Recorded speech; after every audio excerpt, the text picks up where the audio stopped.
It is time to get seriously scared. Welcome to my world. The 90s. Welcome to Oblivion. The world was shifting in various ways. And then carnage. Woo! The whole machine changes. It's kind of a carnival atmosphere. It was a very, very exciting time. The horror landscape has been changed. The pendulum swung far. The horror was always human. I think everybody was looking for a way to do something original. There's some really brilliant moments in the 90s. Scream really changed the entire game. Oh, just some scary movie. It's a pop culture phenomenon. Suddenly, everybody was knocking on Kevin Williamson's door. And the hook is people are being killed with urban legends. We're so savvy as horror movie watchers. It was meta on meta with meta. More blood, more gore. Look at me, I'm Leatherface! Seven, it was kind of the antithesis of Scream. What's in the box? What's in the box? Absolutely brilliant moment of horror. There were many new types of villains in the 90s. Open wide. This movie is so goth. We were documenting the effect of anarchy. This is not reality. People had nothing to pay attention to except things like Monica Lewinsky. Blow me. We're dealing with a lot of social and political themes. Technology was advancing, culture was getting kind of uneasy. This AOL thing, you can really do some damage with that. Not even Arnold was immune to Y2K. You're a fucking choir boy compared to me. This is DVD. My Blockbuster had 200 copies of it. I loved all the extras you used to get. That's back when cinema was still pumping. Hollywood in a big way. I love the design of that mummy. We are in serious trouble. Johnny Depp is Tim Burton's alter ego. You look better without a head. This was a period where the soundtrack album became massive. Rodriguez is a real genius. Tarantino killed it. I see dead people. I still get the chills. They scare me too sometimes. It was an intense experience. It was just the worst experience I've ever had. Pretty damn cool. Humans are the monsters in movies.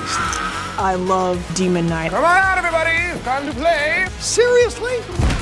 I don't know if that's even legal. Let the games begin.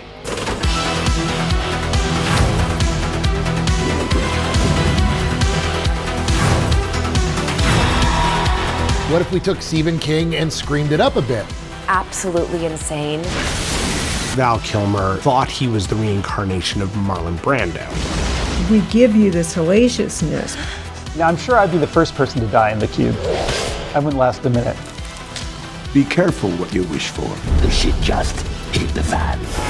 Michael Myers came back with a vengeance in the 90s. And it isn't because of the art, it's because of the commerce. How can we one-up ourselves? For God's sake, Chucky, drag yourself into the 90s.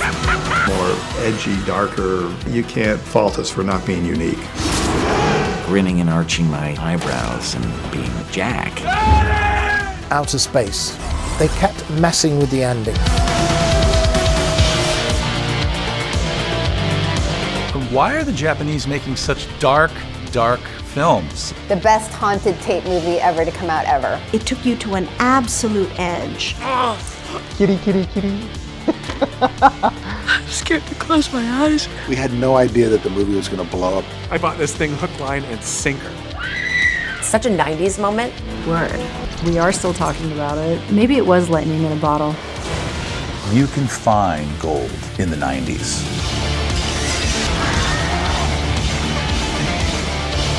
What do you want me to do? Grow legs and rent an apartment?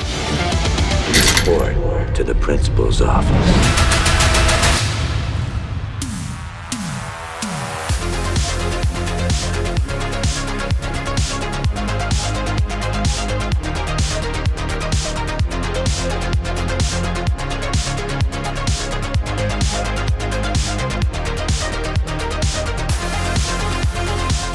No, please don't kill me, Mr. Ghostface. I want to be in the sequel.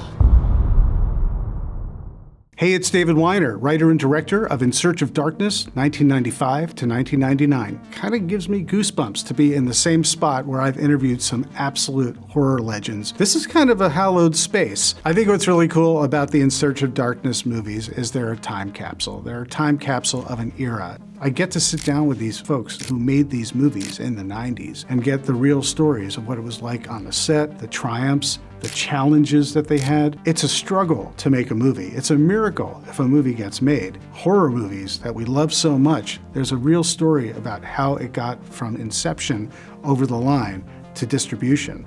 Doesn't always get there, but there's always a great story to tell. And that's what's so cool about In Search of Darkness documentaries is these folks sit down just for us, and we get these amazing stories that they're happy to tell that they don't often get to relive. And sometimes they come up with memories that they've never even thought about in decades. One of the greatest moments I can get in an interview is when someone says, you know, no one's ever asked me that, or gosh, I've never actually told this story before. The fact that we show love to these movies so many years later, and we show respect to these movies, I get amazing interviews because they're just touched by the fact that people care and are interested. What I'm talking about is a documentary where it all comes together and we can all celebrate what's really cool about 90s horror. I see dead people. The backers, the fans, you guys who are interested, you guys who show your support, you get to cultivate these films for a whole new generation. You get to be part of horror history. You get to be someone who helps preserve these stories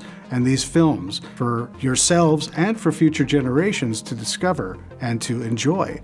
And that's a big deal. That's no small feat. It's incredibly satisfying to be able to curate all these horror movies that I love, that I discover, and that I know you guys love, and you arguably know more than I do. What's your favorite scary movie? I have the greatest job in the world. I get to curate stories that you may never have heard before, stories that have never been told before. And I get to put it in a long-ass documentary that people love and say more, longer, put it in my veins. That is the ultimate compliment to me.